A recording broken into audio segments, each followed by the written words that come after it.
Hi everyone, I'm really excited to share with you this week's video, which is how to lead up to your manager, boss, or leader. And I get asked this question a lot, when presenting on future of work, leading change, around how we have to be more agile, flexible, we have to be leading change with excitement and inspiration. Inevitably, I'll get a text from someone in the audience saying, yeah, okay, I'm here, I'm listening to you, what about my boss? And, it's a valid thought, because when you are listening to resource, listening to an expert or a speaker, and you're hearing these ideas, it's natural psychologically to think about your own self, but also to think about the people around you, your leader, your team, and all of those, the people that are around you that are behaving in certain ways. And so one of the things that I find is, as leaders, oftentimes we're focused on leading our teams, or we're, influencing our peers, but we're forgetting the power we have to lead up to our manager, boss, or leader. And how do we do that?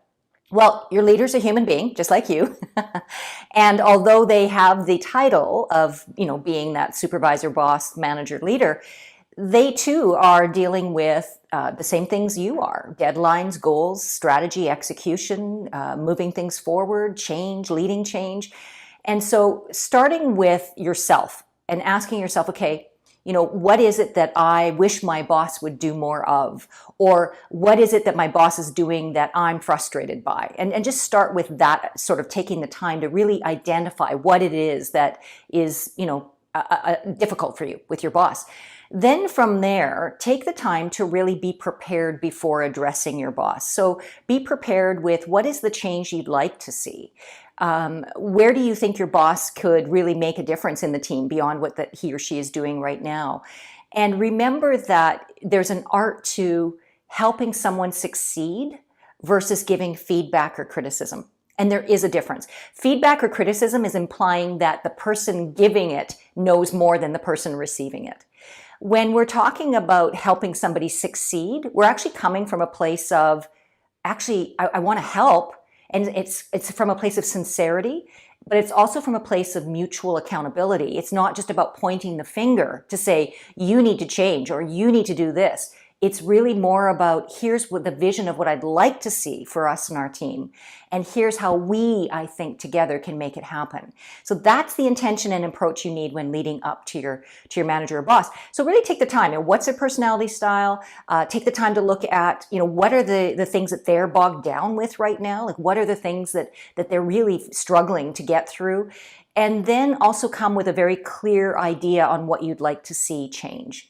Let's use the example of, you feel that your team could collaborate better with another department. Let's use that as an example. And you feel that your leader doesn't do that. You feel that your leader really operates in a silo, is only focused on himself or herself in the team and the team itself, but not looking beyond.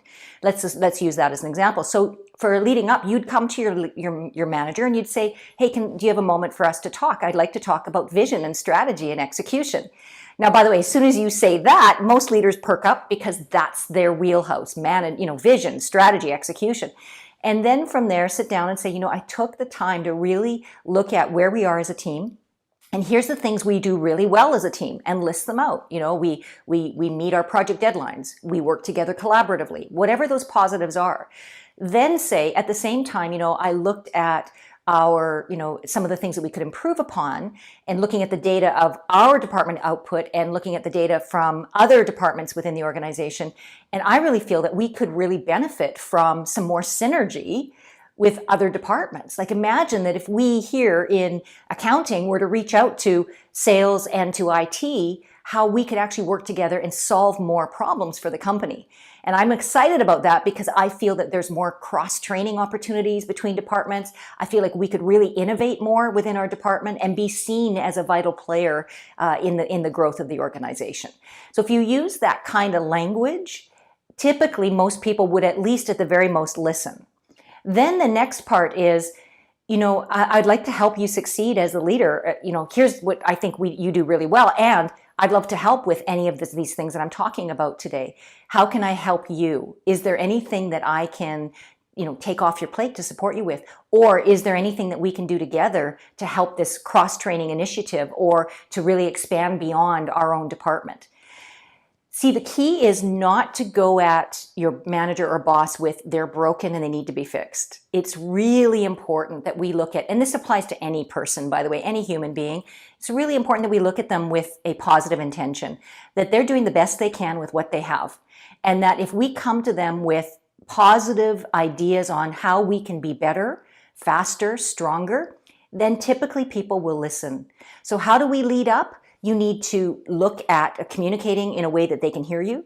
You need to be doing some research in advance of going to your leader to say, here's what I'd like to see change. And you need to go with an attitude of, let's do this together. If you do those things, I promise you, your leader, your boss, your manager will listen and will pay attention. The key is to focus on their success and growth, not on trying to fix or change. So I hope that helps this week. Take care.